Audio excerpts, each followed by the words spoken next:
ना तो शमशान घाट हैं और ना ही कब्रिस्तान।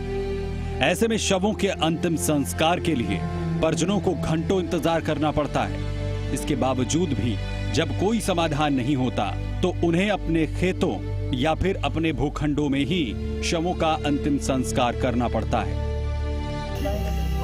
हाल ही में दौसा के चेना का बांस में महिला की मौत के बाद कुशाला का बास गांव के लोगों ने उन्हें अपने शमशान घाट में अंतिम संस्कार नहीं करने दिया।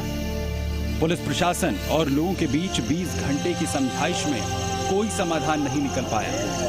आखिरकार मृतका के परिजनों को दूसरे दिन अपने ही खेत में मृतका का अंतिम संस्कार करना पड़ा। मरने के बाद में आदमी को सम्मानजनक तरीके से उसको नहीं दफनाया जा रहा, ना उसको शमशानों में उसको अंतिम मोक्ष मिल रहा है।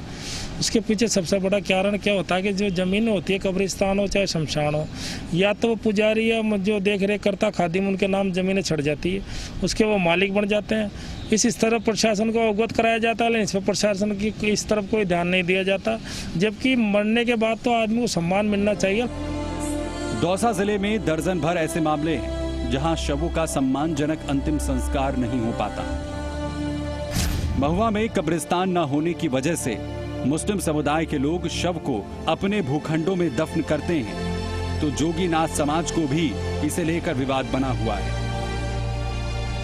महुआ में मुस्लिम समाज के लोगों को कब्रिस्तान के लिए भूमि आवंटित की गई, लेकिन प्रशासन शहदपुर गांव में इस आवंटित कब्रिस्तान पर कब्जा नहीं दिला पाया। शमशान घाट और कब्रिस्तान की कोई अगर समस्या आएगी भविष्य में भी, तो इस संदर्भ में हम माननीय जिला कलेक्टर साहब से बैठक रखेंगे।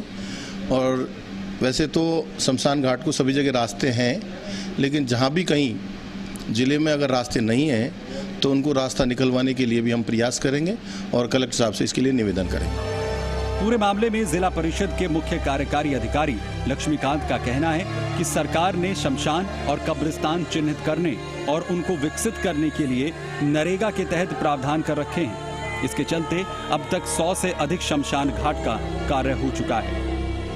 नहीं, जहाँ तक शमशान की बात है, शमशान लगभग हैं, जहाँ नहीं है वहाँ चारागाह में से शमशान के लिए अलॉटमेंट कराने का प्रयास कर रहे हैं। और अधिकतर शमशान हमने नरेगा में लेने के लिए कहा है। करीब 100 से ऊपर शमशान घाट हम नरेगा में तो डेवलप करा चुके हैं। देश का कानून कहता है कि मृत व्यक्ति के शरीर को सम्मानजनक अंतिम संस्कार मिलना चाहिए, लेकिन हमारी प्रशासनिक मशीनरी शवों के अंतिम संस्कार को लेकर बिल्कुल संवेदनशील नहीं है।